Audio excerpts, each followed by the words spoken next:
Dangerous.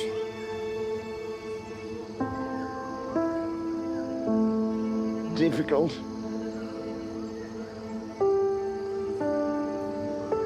Confronting. Terrible place.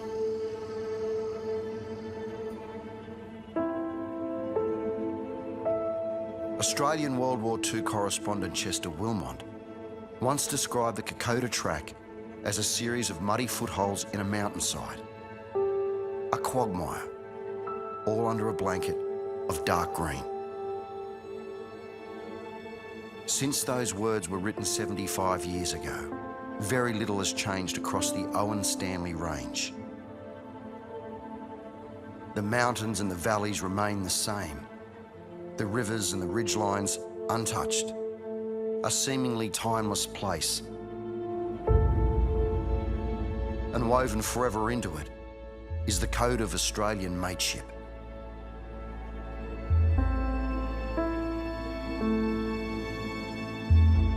I don't think that there are any words in the dictionary which could adequately describe mateship. It was a bond which meant life or death. I've always maintained that the main thing is mateship. So you've got to, you depend on your mates, you depend on them, and they don't let you down.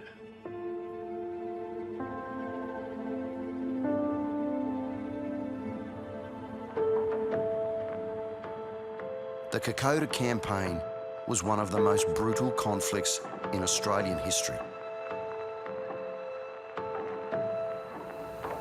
From July 1942, underprepared and ill-equipped, Australian troops fought against the might of the Japanese war machine. Despite overwhelming odds, Aussie diggers survived a series of battles in some of the harshest terrain on Earth.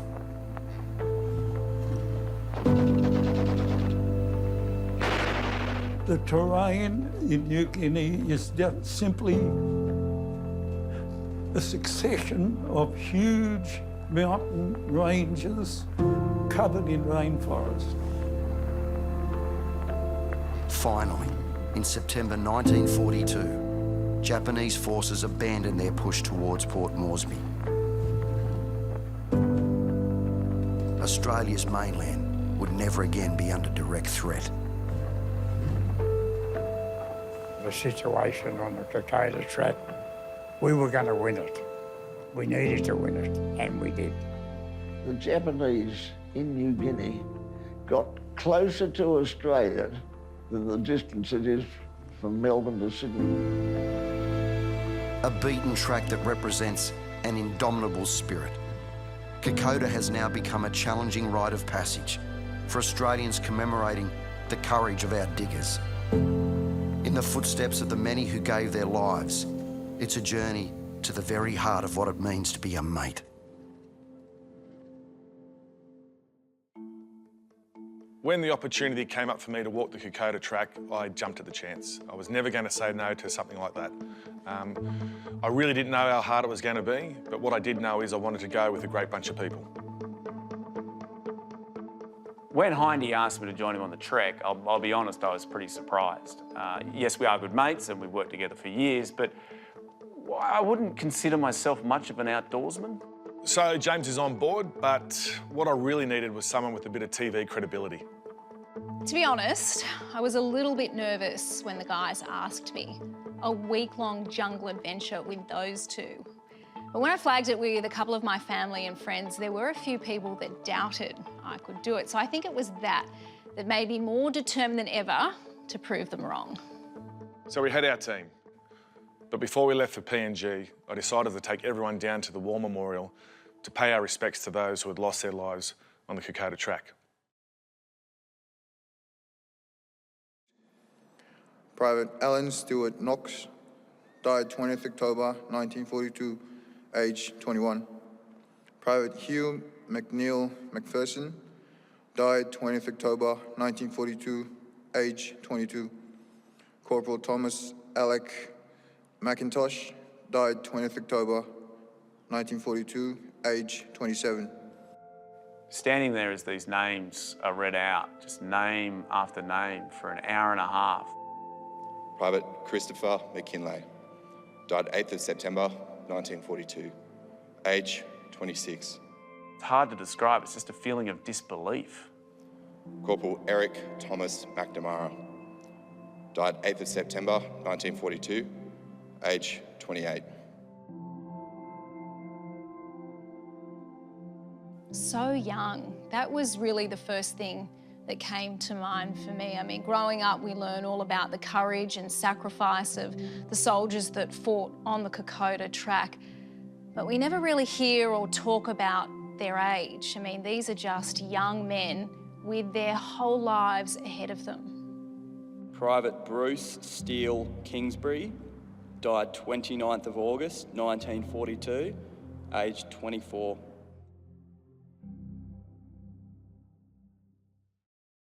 Driving back from Canberra, I got to thinking that the Kokoda campaign was so much about mateship that I really felt like there was one person missing from our group.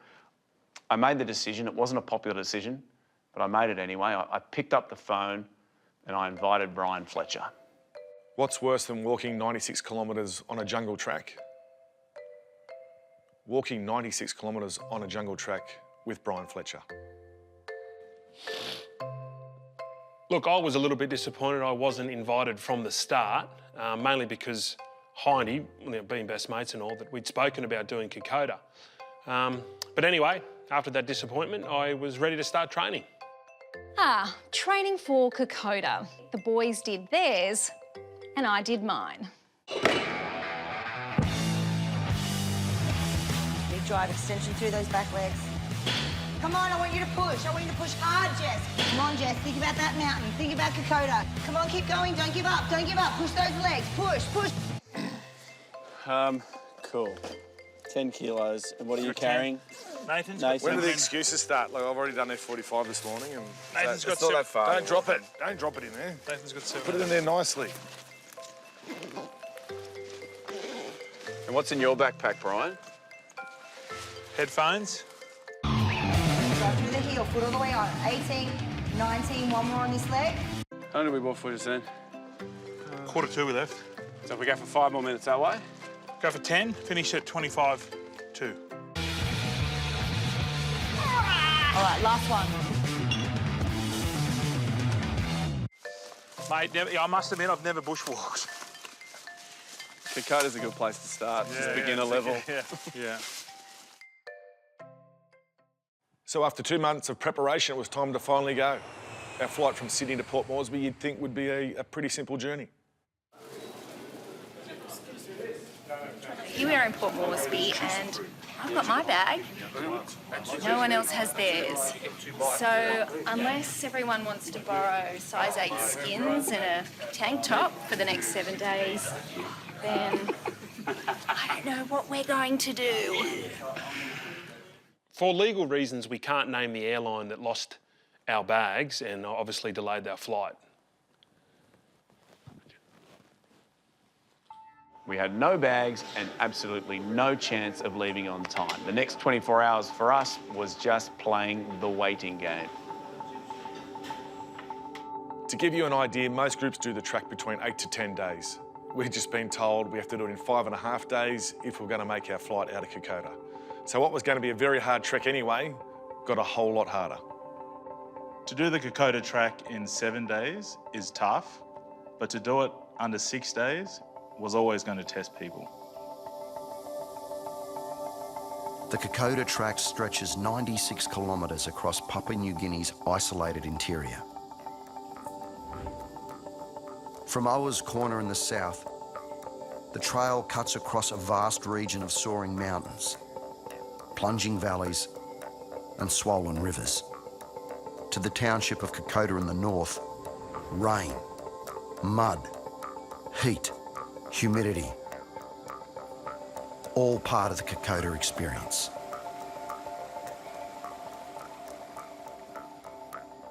Our bags finally arrived, so we hit the road for Oa's Corner, where we were going to start the Kokoda Track.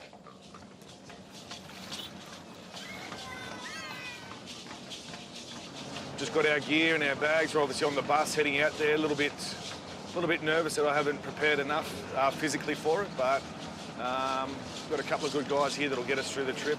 I think everyone just really wants to get going. We've had to wait all this time to get to this moment, so I think once we get going, we'll get into a bit of a groove. I'm not really that nervous because I know I put the work in, and I am considered by many to be a supremely fit athlete. So I think this should be okay for me. There was plenty of bravado on that little bus. You know what these footballers are like when they get together. But me personally, looking out there at the mountains and the valleys of the Owen Stanley Range, I'll be honest, there was plenty of doubt creeping in. Hello, boys. How you going? Brian. Ian. How are you? Jimmy. Good. James, how are you? Good. So my porter for the track was Thomas, a semi-Radradra lookalike. I was paired with Jimmy, a Rabbitohs fan, which genuinely made me question his judgment. Well, Ezra was my guy, and he was literally the angel on my shoulder. Okay, so some of the touring party thought it'd be quite funny if they teamed me up with my porter, Ian. I'm 6'2" and about 112 kilos. Ian's 4'9" and 48 kilos. It was like Arnold Schwarzenegger standing next to, say, Matthew Johns. Jimmy. Ian. Jimmy and Jimmy. Jimmy. Yeah. Ian. That's good. Ian. Yeah. Jimmy. Jimmy, be all right? Brian. All right, you're going to carry Brian's bag. Yeah. And me.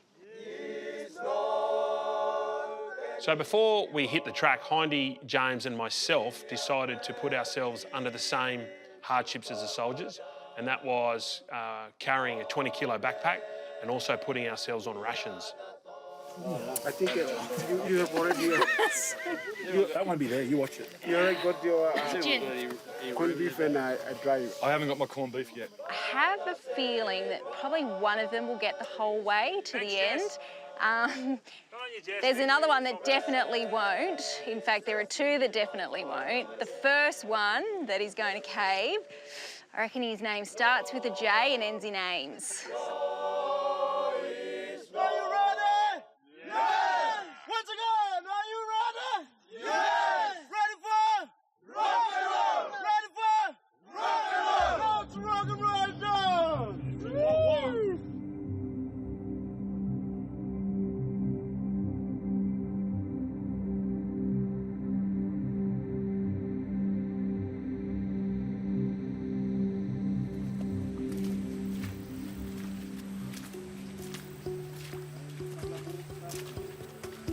The short walk down from Owers is a great introduction to Kokoda. It's basically a giant slip and slide. The whole time I was thinking, how the hell did they drag these massive guns up and down these mountains? First hill done, and we were straight into a river crossing.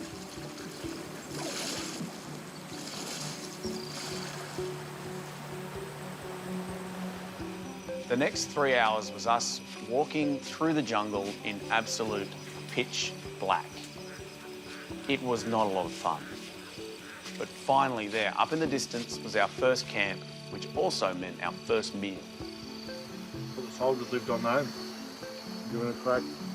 You know, they shared 4 to a tin.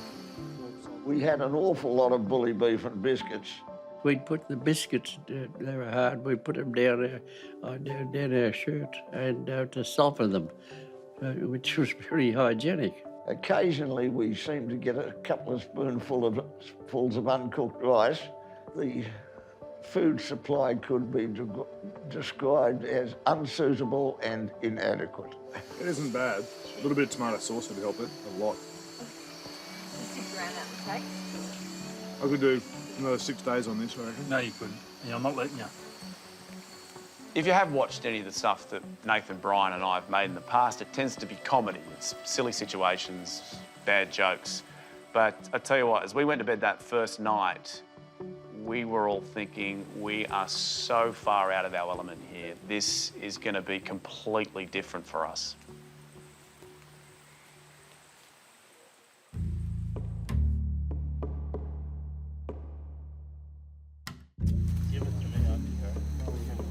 Okay, well, it's day 2. We're about to head off for what is going to be a really, really challenging day, we're told.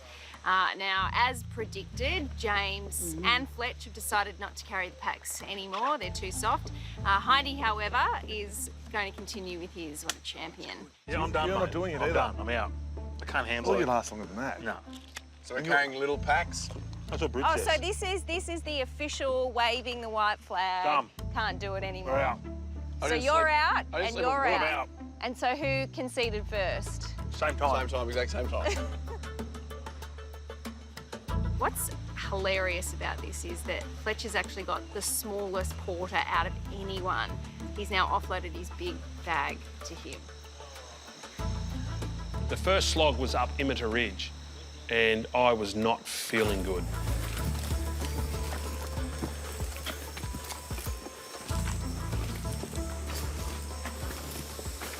How you feeling, Fletch? Thumbs up, thumbs down.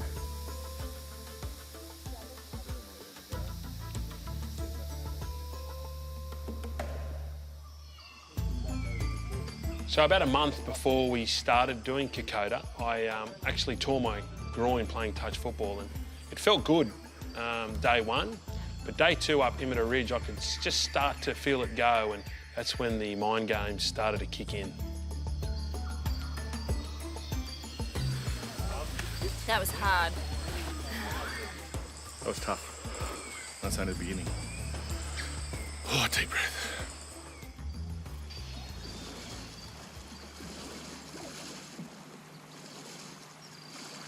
Day 2 was brutal, and the longer it went, the more Fletch struggled.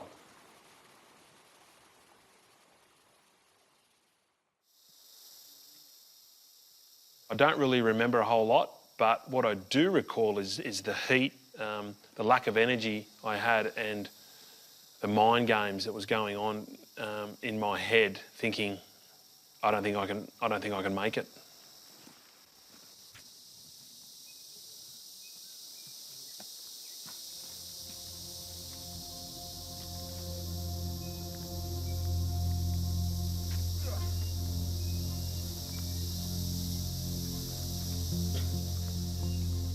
At one stage, I was back there with Fletch, and Alan and the boys actually sat him down, and they were force-feeding him muesli bars to try and give him energy.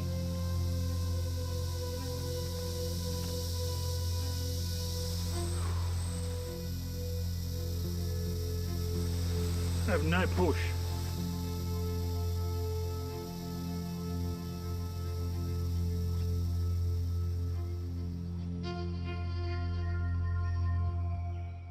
As we climbed, the jungle finally fell away, and there it was, the village of Iori Baiwa. I nearly cried. That was a deep burn. And this is the finish line. Kokoda. Well done, guys. We made it to Kokoda. Bryan is actually about to die. Yeah. I think Fletch arrived about 45 minutes after the rest of us, and I was genuinely shocked at the state he was in once he got to the top. Gotta get some tucker. I guess my heart really sank when we stopped at that village, and I was told that we were only halfway up that horrendous mountain.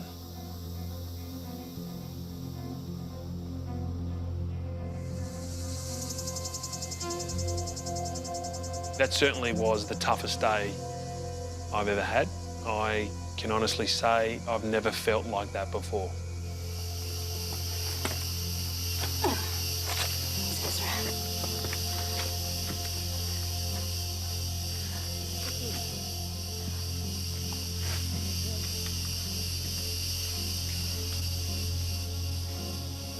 So by the time I got to the top of that ridge, I was completely gone, mentally and physically exhausted.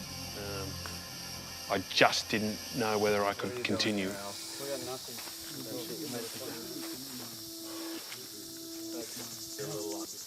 Yeah. Looking back at that day, I honestly thought Bryan's trek was going to finish on that ridge. was spent. Oh, it's good.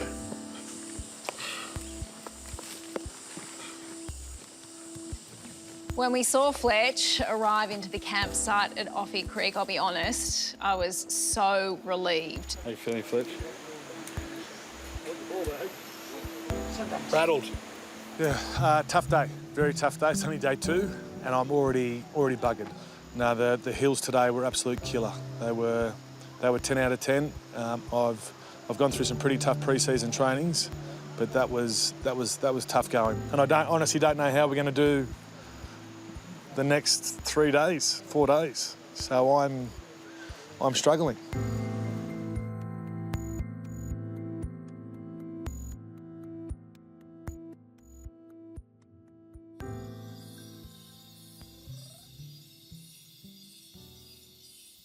I was learning pretty quickly about life on the track. Long days of walking and very short nights of sleep. How are you feeling today? All right so far.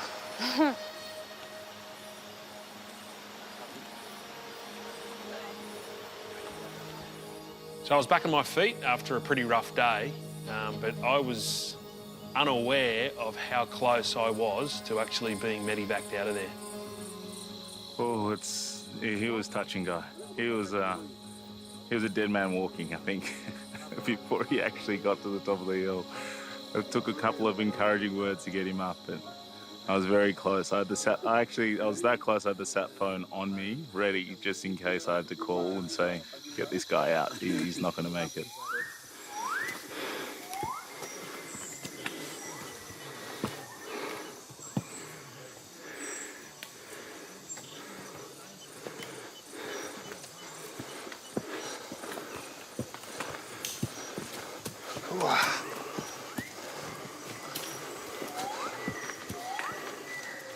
What's been really interesting about the trek so far is in the morning everyone wakes up, everyone's pretty chirpy, obviously getting a bit of energy back after being pretty fatigued from the day before, but as soon as we get on the track and as soon as we get going, everyone quietens down and there's quite a fair amount of silence amongst the group.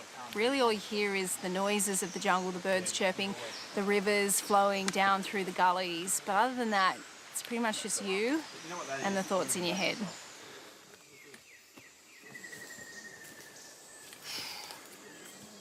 Well, the big guy started the day well, but everyone knows when Fletch stops talking, there's something really wrong. Better fill the bladder up. How you feeling, mate? Tough, mate. Tough. I don't think Fletch was the only one hurting that morning. We came to a place they call Jat's Ladder, and the name describes the incline. This is not fun. Oh, feeling it again. It is literally straight up.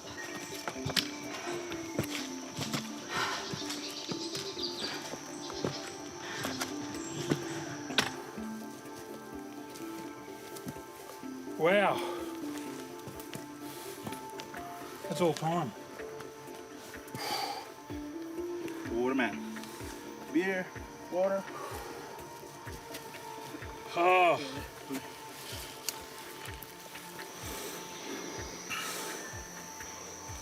Any bruising or anything there? Blister. Bruised at all? I thank God that I had those guys around me. Number one, this is the team. Ian's going to get a big tip. Sorry, Scarlett, no more private school. By the time we got to the top of that mountain, Fletch had gathered himself a small support crew. Come, look at Ian. Yes. Hey, hey. And Fletch, no bag. A towel. Towel. 3 porters. Hey, there's it. John's got. You think a third stick would help? Actually, you've got one right behind you. Just. Oh, remember, dodgy hip flexor. Look at that.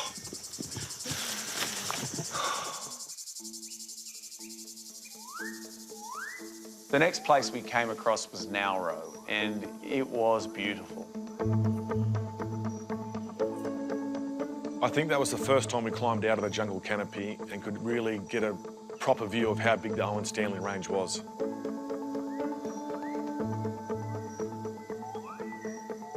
I loved walking into the village.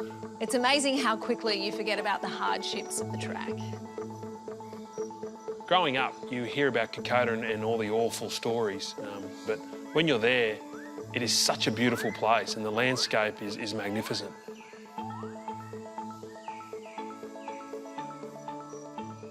All right, let's do this. I don't like germs. Germs don't like me. That doesn't make me a germaphobe. It makes me normal. James was covered head to toe the whole time he was in that jungle.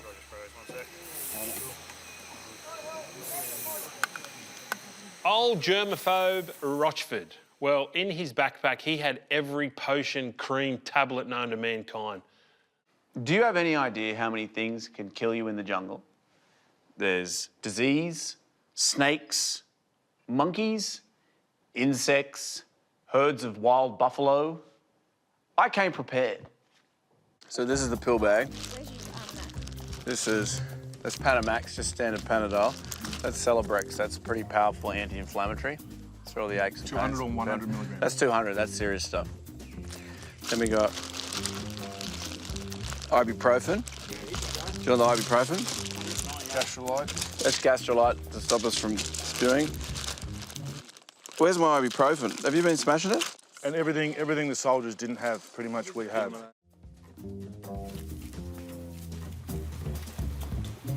Now, the longer the trek went on, Fletch was relying more and more on his porter. I'm not exaggerating when I say that Ian was literally carrying Bryan.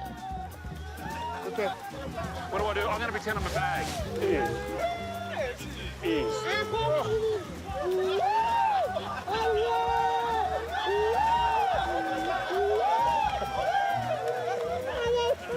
Yes!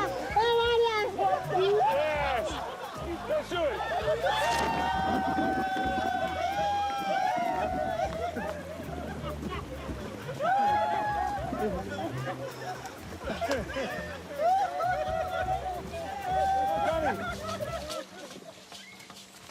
If Fletch was our biggest battler, then Hindy was our champion. We were all struggling, and there he was, pack on his back, absolutely motoring. Yeah, still carrying my pack. Yep, like I said, I'd do that from the start, that I was going to carry my pack, try and make it as realistic as possible. That's obviously no chance considering we've had hydrolytes and meals and all that type of stuff, but I said I would carry my pack from the start. It's been difficult, but I think once I get to the end, it'll be all worth it. And when you're starting to hurt coming up a hill, and you start thinking, well, you know, we're doing it pretty easy compared to what they did. So it's a bit of a reality check, and it's all over for us in 6 days. I think that river swim was genuinely a turning point in Fletcher's trek. You could see him just starting to get back on his feet. He wasn't carrying anything, but we were definitely seeing signs of our old mate Bryan. Is this day 2 or day 3? Day 3. Oh, and didn't he love talking about his weight loss? Stop sucking in. I'm not sucking in now. That's it. That's it. Mate. I've lost weight, 5 kilos. You haven't lost 5 kilos. Easy. So what are you now, 115? I'm 110 for sure. He's not. Hey, Bryan. Thank you. You can't lose weight on this trip if you don't carry your big bag and you eat like a horse. That's 4 inches. I've lost some weight around my waist. I've lost some waist as well.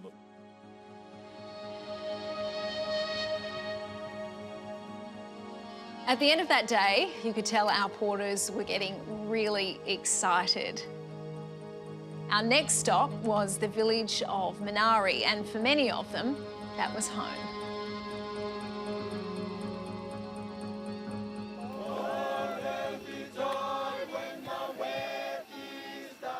You could see how proud our porters were as we all started to walk into the village and their families emerged and came out to greet us. Made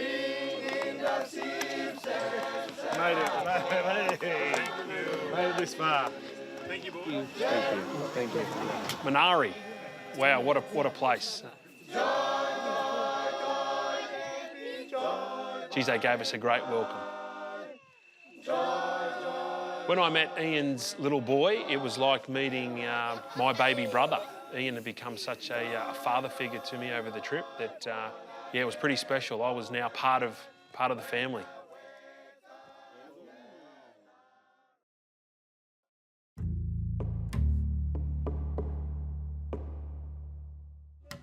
Guys, it's day 4, right? It's day 4, isn't it? I'm a little bit tired, a little bit emotional, lack of sleep, okay? So if I get a bit cranky and snappy today, it's nothing personal, all right? My ass is chafing, I've got blisters, and it's hard work. So if I yell at you, and yell at Bryan, feel free to yell at Bryan, okay? Because he's done nothing this trip, has he?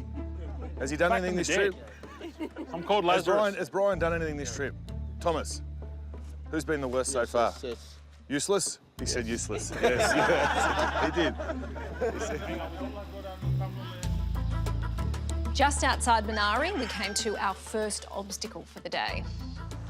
Okay, so we've come down to the bridge here at Minari that Ian actually builds every season.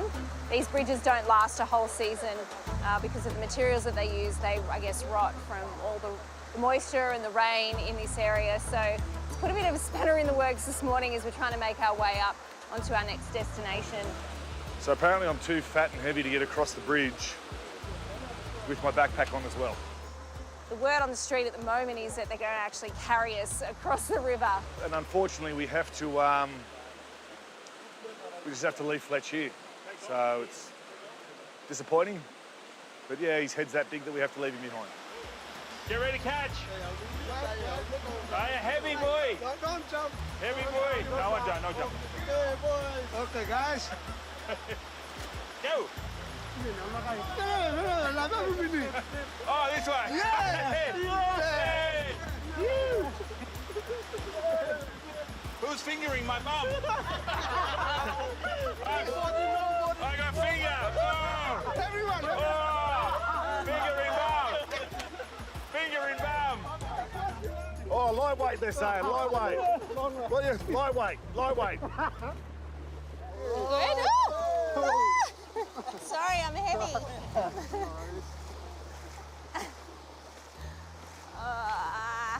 Thanks, boys.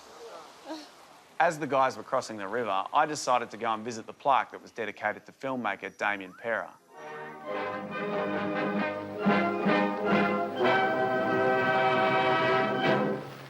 Pera's film Kokoda Front Line was Australia's first real look at the conditions on the track. It captured some of the most enduring images of Australia's war in New Guinea and went on to win the Academy Award for Best Documentary. One of the film's iconic scenes showed a young George Palmer. This fellow was standing on the side of the track and he called out to us, make sure you got plenty of mud around your boots, boys. And that was that. Well, we never thought any more about it, but it turned out it was Damien Pera. Pera would later be killed in 1944, filming alongside US troops in the Pacific.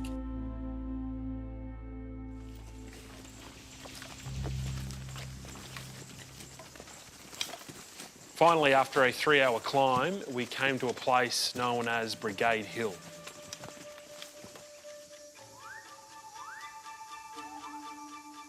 I can remember the ridge just rising out of the jungle, and the whole time I'm thinking, how the hell did these two armies fight against each other in this place?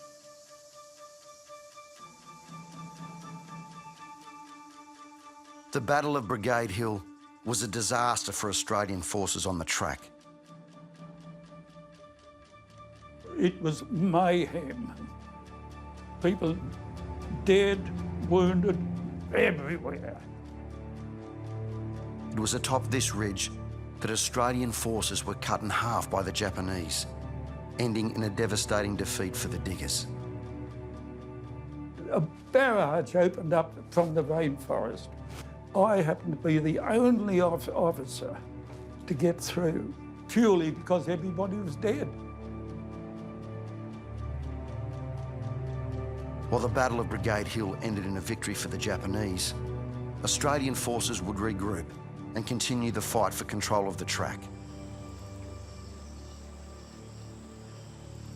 When I saw those grave markers up from Brigade Hill, it was a bit of a reminder about how much was sacrificed by every Australian soldier. As far as I was concerned, they were the salt of this earth. One couldn't require anything more of an Australian male.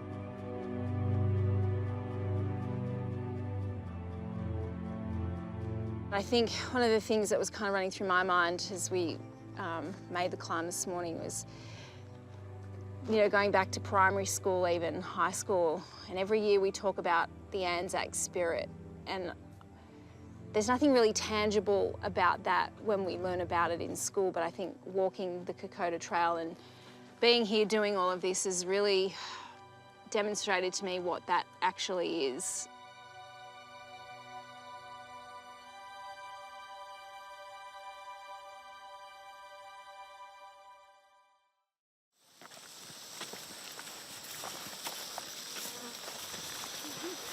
The next village we came to was a Fogey, which for me is the hottest place I've ever been. Oh, how good's that?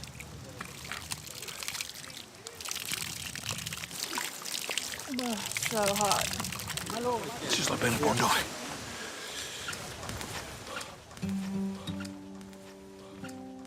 Hello, mate, Brian. Hey, Bradley. Hello, James. I think that village came right at the perfect time. Is it good? Outstanding. You want one here? Just get them off. We're nearly halfway. 48 that way, 45 that way. As it says, what we've got in front of us for the rest of the day? We've got 7 hours. 7 hours. The worst part of leaving a Fogey 1, the climb to a Fogey 2.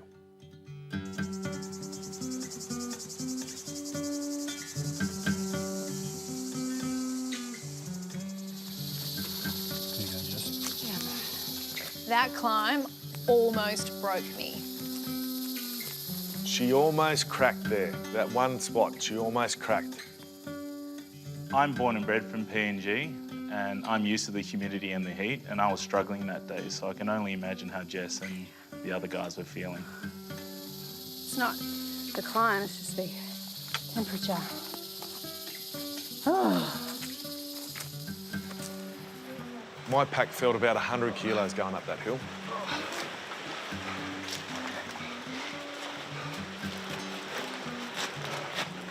Oh, good thing.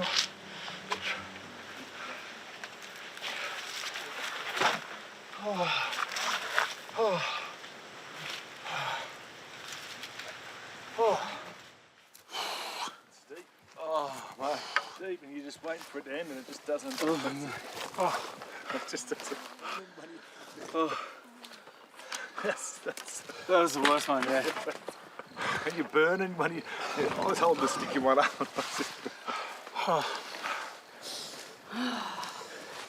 Hey, Jess. Is it me or is it like 1,000 degrees? 1,000 degrees. It's nice in the shade. Where are you going to sit, Jess? Oh, yeah. Flip up. Oh, see that. Hardest one yet? No, it's not the climb, it's just how hot it is. I can feel the heat coming up through my shoes. I knew it wasn't going to be nice, but it is not nice. I think at that stage of the day, we all felt like the worst was behind us, but then the storm clouds started to roll in.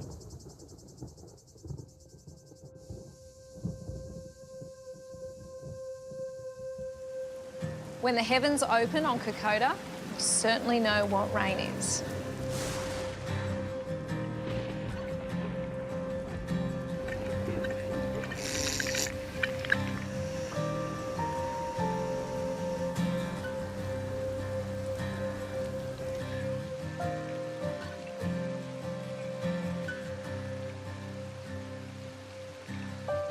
It only took about 30 seconds and the Kokoda Track was now the Kokoda River.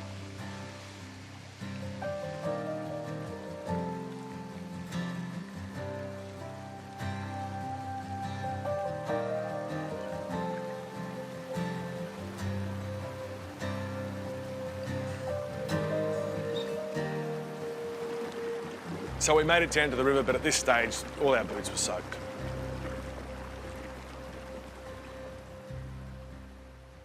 But my biggest concern was the huge blister I was getting on my left foot. Okay, so there's Hindy, angry that a blister's forming. So what does he do? I took my boot off. He takes his boot off, leaves his sock on, and walks up the mountain. Ladies and gentlemen, introducing Nathan Hindmarsh. Yeah, back up that hill was tough going, especially after that downpour. That little mud hole, that was slippery.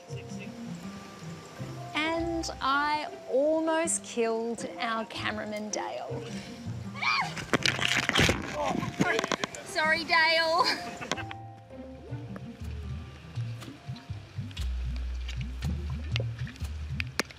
When you talk to the old diggers about walking the track, they always say one thing: look after your feet. My recommendation to them to get themselves a good pair of shoes. We're not actually sure if Fletcher's still alive because his feet. Honestly, I don't think there was anything wrong with them.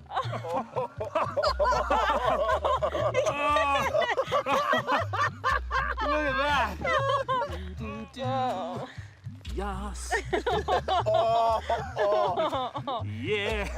That in here. Look at that. That's from 2 hours of walking in the rain through streams and mud. And no pedicure for 3 days, 4 days. Clearly. One thing I really enjoyed about getting into camp at night wasn't so much about getting to sleep, but it was more our porters singing to us every night. It was a really nice touch.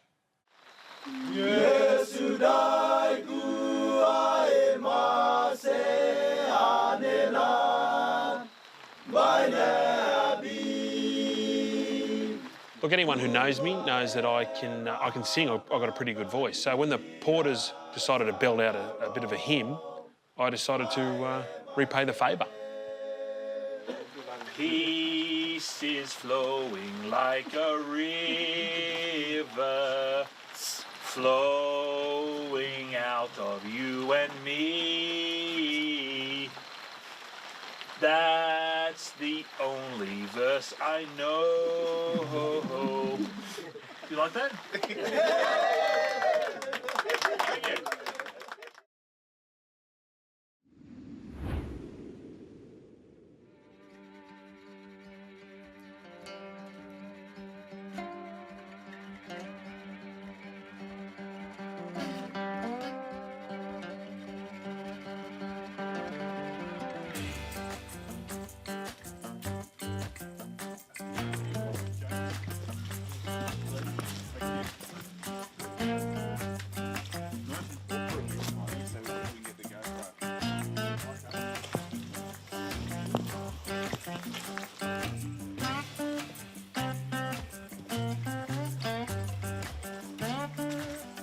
You do get to bump into some locals on the track, and one thing is for sure, that rugby league is king over there. Thank you. No worries, all good. Just a couple of Para fans, mate. Out on the trail, you know. Don't see any Roosters fans, or Souths fans. A lot of Eels fans, though, and Blues. Wait a minute, I found Roosters fans. Roosters? Yeah, any Roosters? Any Roosters? Yeah, he's a Roosters fan. No, he found one fan. One Roosters fan. It's pretty much like their home games. One fan. The craziest league fans were definitely around a fogey. Go the Blues. Blues everywhere. So this is where you watch the Origin? Yes, this is the place. So outside? Yeah. Where's the TV?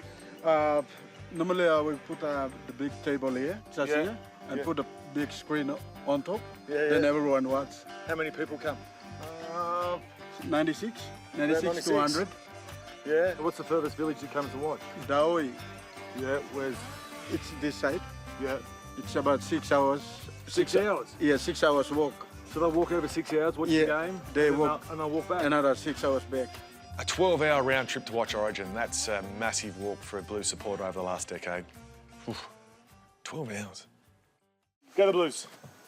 Who's the Queenslander? Who goes for the Maroons? Anyone? Yeah, you all walked off pretty quick then, didn't you? Hey, they all go for the Maroons, don't they? Oh, arise, all the sons of this land. Let us sing of our joys to be free. The porters on the track are incredible guys. They fed us, they gave us shelter, they carried our packs, some of them doing it in bare feet.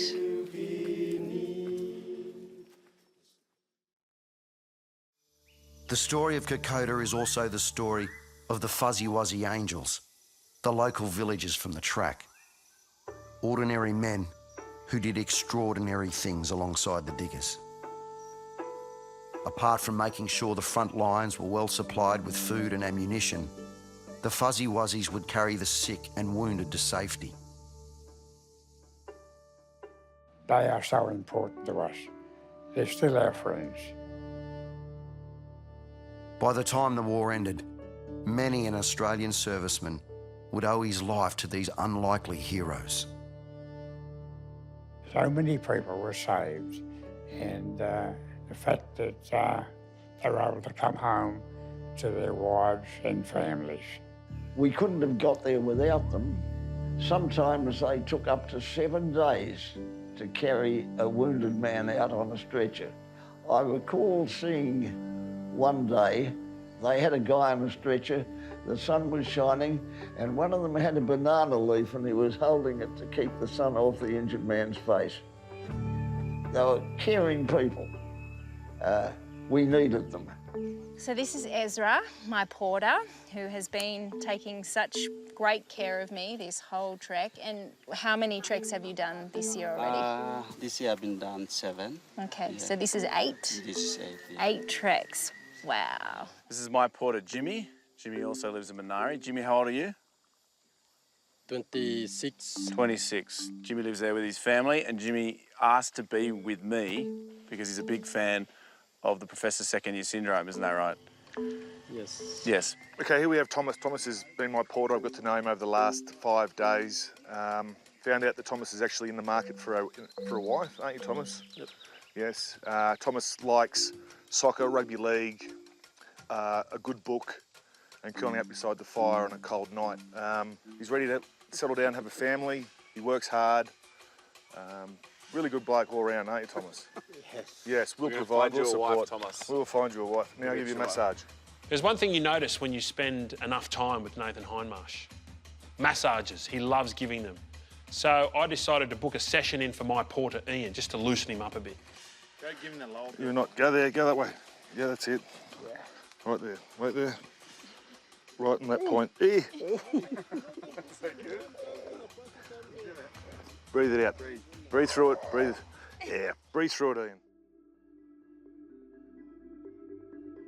By the 4th day, exhaustion was really starting to take hold of everyone. We are all exhausted. Just horribly exhausted. It's an odd thing. You walk around day after day and the same 3 questions get asked. How far? How long will it take? And are you okay? It's a lot harder than I thought it was going to be.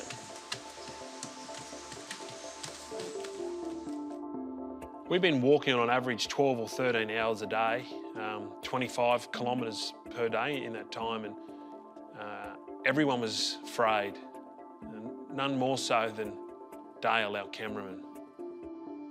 This is our cameraman Dale here. Shoot him. Yeah, I will. He just dropped the F-bomb. What do you reckon, Petchy? I reckon it was about 25 times in at least 15 seconds. You having fun, Dale? No, I'm not. Worst job ever.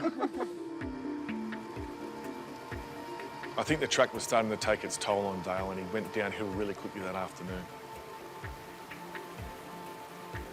By the time we made it to camp, we had real concerns about Dale and whether or not he could continue.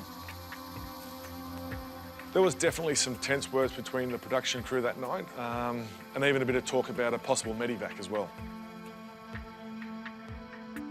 So I've worked with Dale probably the last 5 years, and he's an extremely tough man, and I know he's got a high threshold of pain, but when I saw him walking down that last mountain into camp and I could see the tears welling up in his eyes, I knew that he was in a bad way.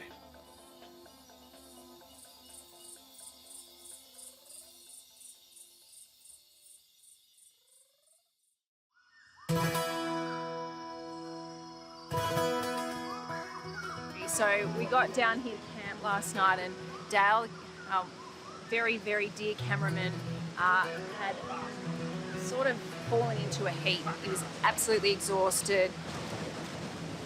One more day to go. Absolutely spent. We've got a pretty big day ahead of us though. We're going to get to Isarava and have a service for our fallen soldiers there today, which I think everyone's really looking forward to, and probably something that we need just to kind of recapture why we're doing this and why we're here.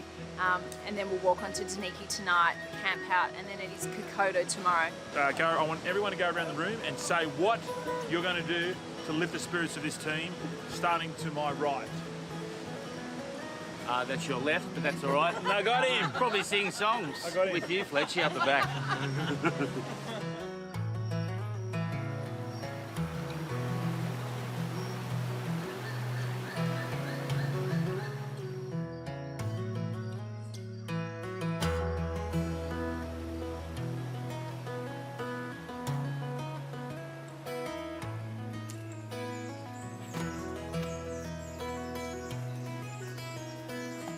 We knew we were on the home stretch. It was just so rewarding to pop out at the top there at Alola Village and look out over the Kokoda Plateau. It was so spectacular.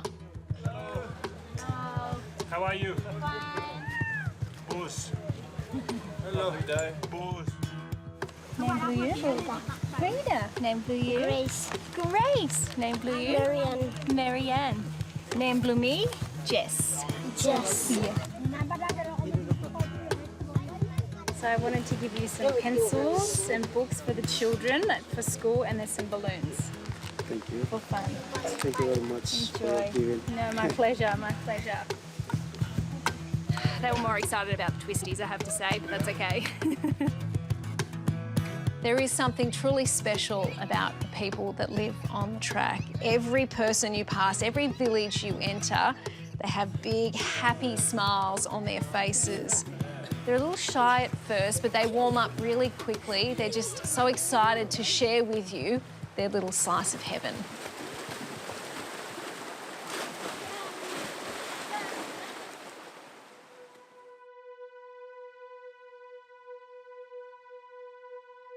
One of the strange things I felt walking along the track was, at certain points, I'd feel a sense of place.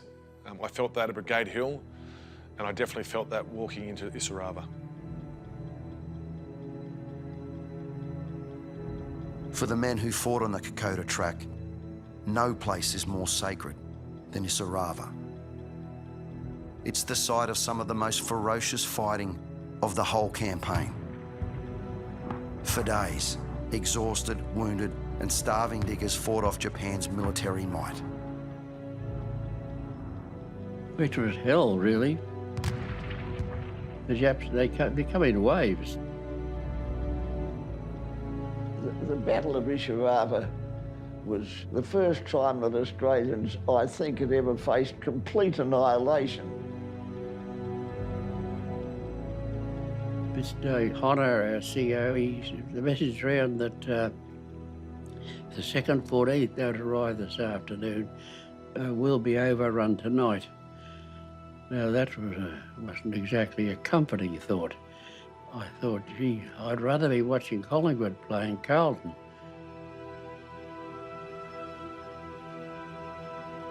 The Japanese would finally force the diggers into a desperate withdrawal further up the track.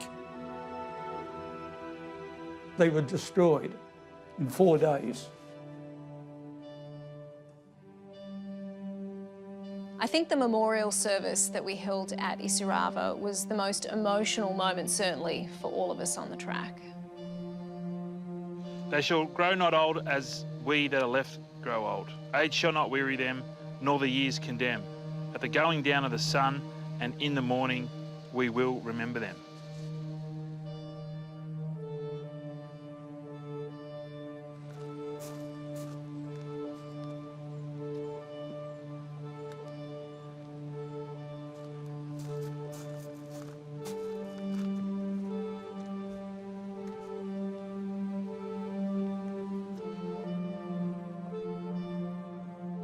is a poem written by a digger called Sapper Bert Beros, The Fuzzy Wuzzy Angels.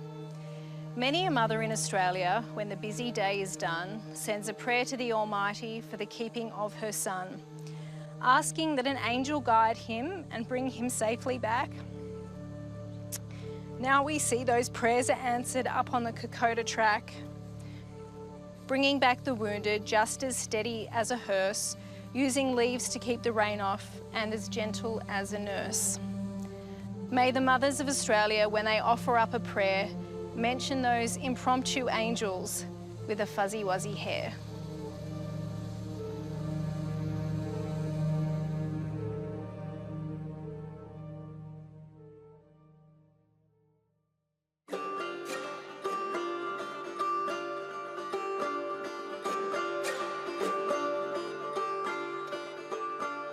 Along the way, the boys, the porters, have given us some nicknames.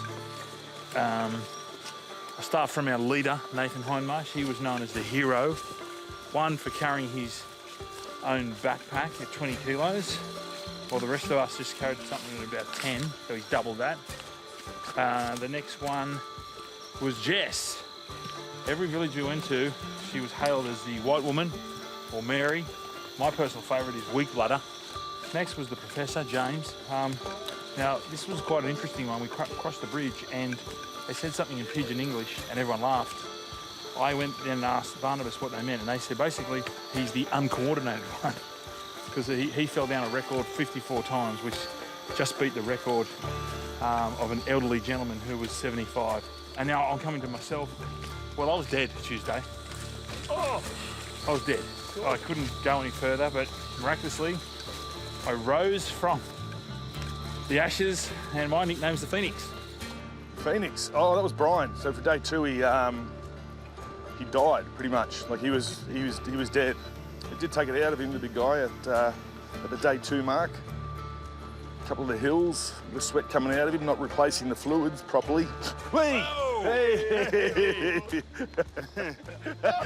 Hey! We came into the little village of Hoy just before dusk, our final camp spot before Kokoda. And of course, the boys were more than happy to help Fletch with his ailments.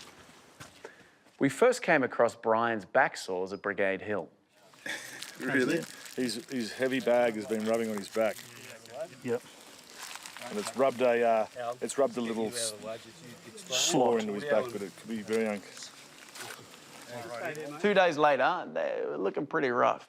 Well, we're just patching up Fletch here. He's got a bit of a sore from day 1 from his backpack rubbing, and it's really infested with bugs and everything now. Just stay there. I'll get the bugs out. Oh, yeah, there's a bug in there. 3 bugs.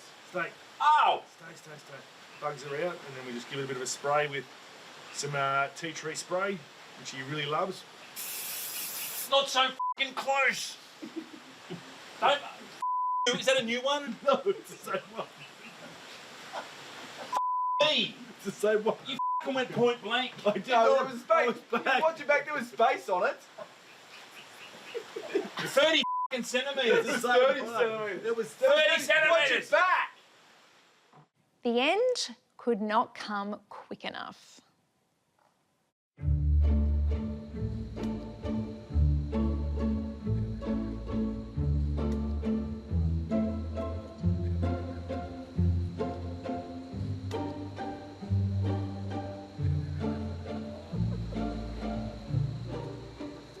Game face on Thomas and I. So last day here, we're overnightted in Hoy and we're heading now to Kokoda. So we are on the home stretch. Everyone's really pumped and excited to finish off something that's been incredibly rewarding, and we've learnt so much about this place. It's been absolutely fantastic.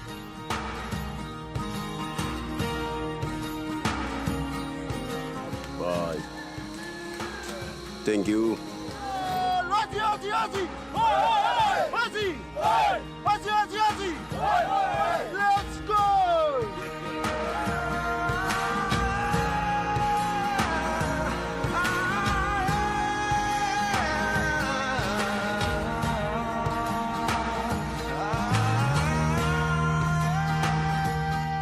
We're 149 kilometres I've just been looking at my feet.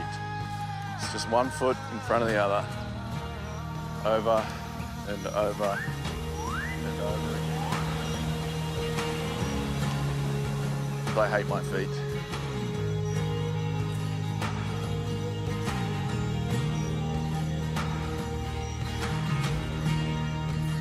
It's a strange feeling when you finally walk into Kokoda, and I can only imagine what it must have been like for our diggers, the emotions they must have felt emerging from the jungle after everything they had been through.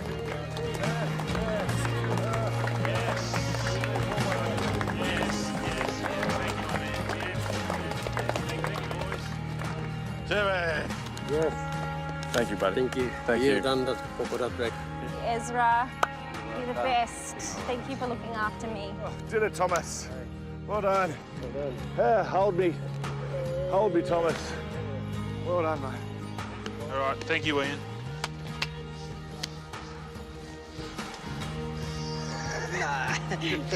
Thank you, mate. Thank you for everything you did. I couldn't have done it without you, mate. Happy I got through it without yelling at anyone, like everyone else from the trip did. Looking at you, Rochford, looking at you. It was challenging, the hardest thing easily I've ever done mentally or physically, but really rewarding and I think more so because of the group of people we had on the trek. In the jungle, there's a lot of germs. As you can see, I've contracted something. I don't know how long I've got. Everything you rub up against is just one day closer to death, really. I struggled. I don't think I was the first 3 days. I think I was yes, I'll agree with Nathan, but I came back strong. I got the nickname the Phoenix. I came back.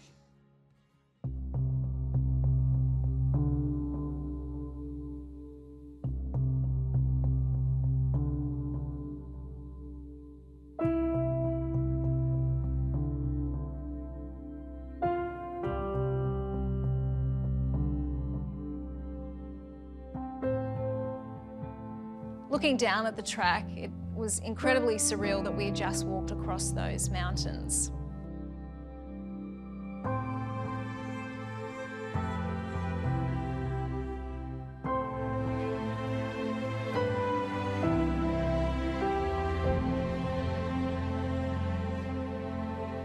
We spent just under 6 days on the track. The diggers were there for 4 months. When we finally touched down, there was only one place we all wanted to go.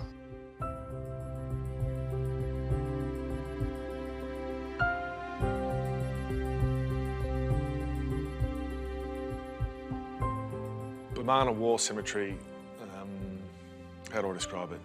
It was intense. Just seeing all the gravestones of all the soldiers who had lost their lives during the battle, it was hard to take in.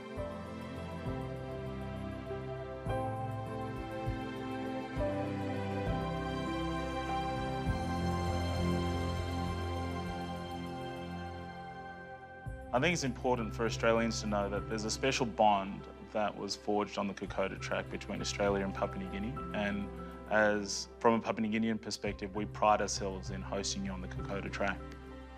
Look, we didn't go to war. No one sacrificed their lives for the country. We certainly didn't fully experience what our brave soldiers went through. But what we did do was test ourselves. We supported each other as mates. And I guess that's what the track forces you to do. That's the rite of passage of doing Kokoda.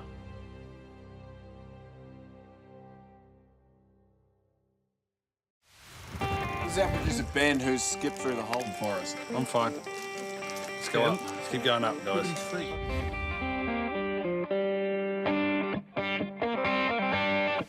Yeah, Fletcher's been quite poor on this trip. It's been a tough trip, don't get me wrong. But I was expecting a lot more from Bryan. Being a former first grade rugby league player, I thought he'd be able to man up a little more than he has. Shut up, you fat Here he comes. Hey, Ian.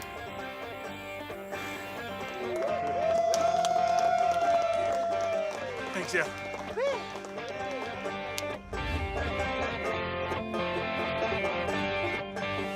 How are you handling it, mate? Yeah. Bit of head noise. Bit of head noise. There's a lot of just chatting to yourself on the way up, isn't there? Yeah, and that does your head in. I don't like talking. No, really? So I'm talking to myself, and I'm really not. You don't like yourself? No, I don't. Don't like I don't. yourself. You've lost some weight, though. Have I? Yeah, you're looking good. Really? You're looking good, mate. And your face, you've lost so much weight in your face. It's good, you do. You look gaunt. Shame.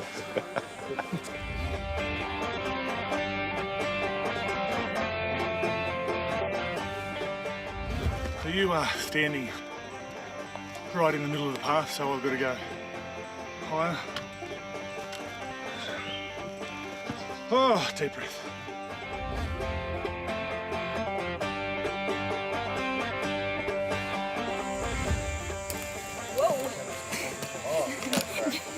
You use that, I'll kill you. It's in.